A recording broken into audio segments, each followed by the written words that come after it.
اب جو حدیث کا ٹکڑا آ رہا ہے یہ یوں سمجھیے کہ جس کام میں نے اپنی زندگی کے 50 برس لگائے ہیں، ویسے تو اس سے زیادہ لمبا عرصہ ہے۔ میں جب میڈیکل کالج میں پڑھتا تھا 49 سے 54 تک 1949 سے 1954 تک 5 برس کا 5 سال کا کورس ہوتا ہے نا FSC کے بعد۔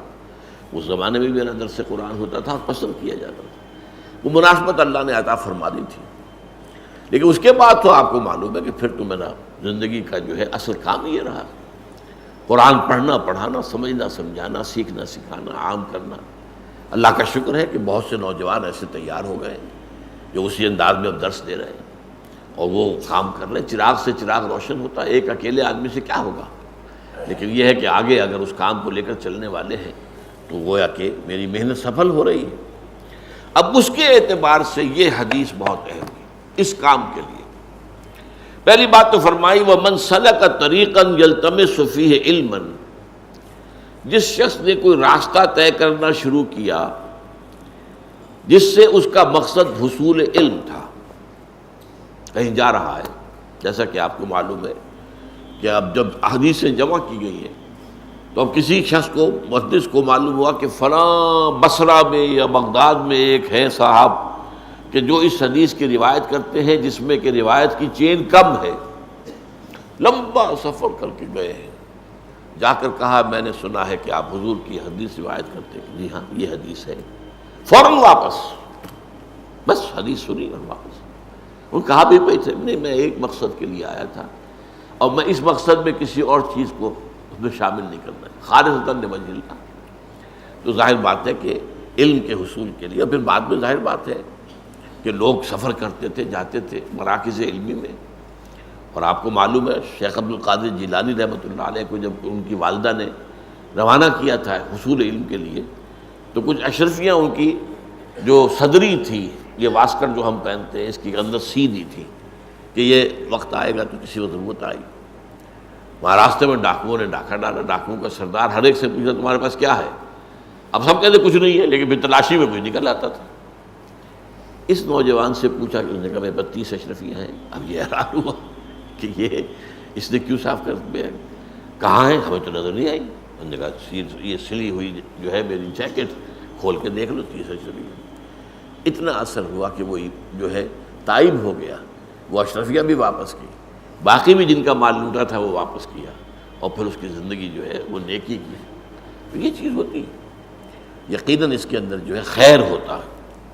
تو من سلک طریقا یلتمس فیہ علما سہل اللہ لہ بہ طریقا الی الجنہ، جو شخص کوئی راستہ اختیار کرتا ہے، سفر اختیار کرتا ہے حصول علم کے لیے، اللہ تعالیٰ اس کی بدولت اس کے لیے جنت کا ایک راستہ آسان کر دیتا ہے۔ طلب علم کا سفر گویا کہ جنت کی طرف سفر ہے۔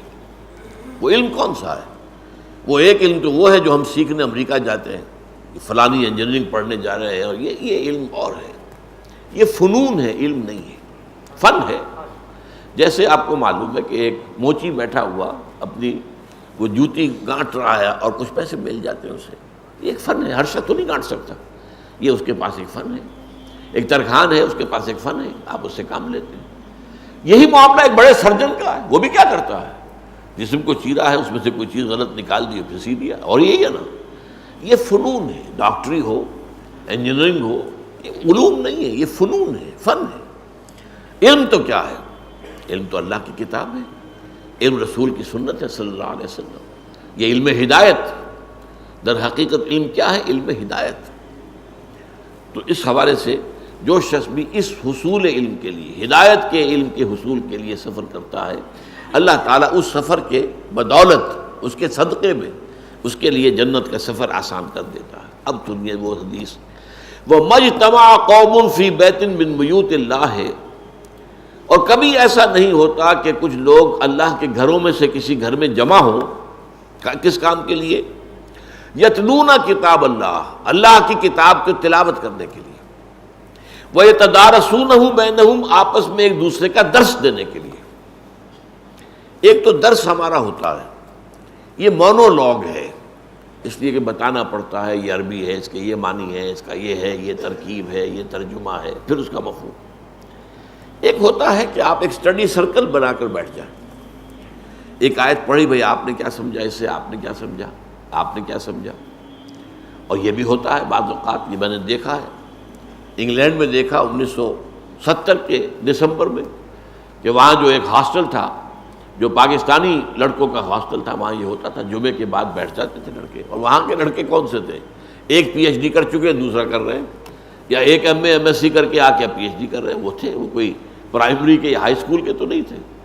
اب وہ کیا کرتے تھے، حلقہ بنایا ہے، بیٹھے ہیں، ایک رکوع جو ہے قرآن کا آپ نے پڑھا، آپ نے غلطی کی تو اس کو تصحیح کر دی گئی، وہی رکوع دوسرے نے پڑھا، تیسرے نے پڑھا، تاکہ تجوید صحیح ہو جائے۔ پھر ان کے ذمہ یہ ہوتا تھا کہ تم فلاں تفسیر پڑھ کے آنا، تم فلاں تفسیر پڑھ کے آنا، تم فلاں تفسیر پڑھ کے آنا، تم فلاں تفسیر، اور اپنا اپنا بیان کر۔ تو اسے ہم کہیں گے اسٹڈی سرکل۔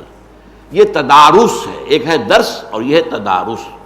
تو فرمایا کہ جب وہ اللہ کے گھروں میں سے کسی گھر میں جمع ہوں اللہ کی کتاب کو پڑھنے کے لیے اور آپس میں باہم ایک دوسرے کو سمجھنے سمجھانے کے لیے، تو کیا ہوتا ہے، الا نزلت علیہم السکینہ، ان پر سکینت نازل ہوتی ہے، اللہ کی طرف سے سکون، اطمینان،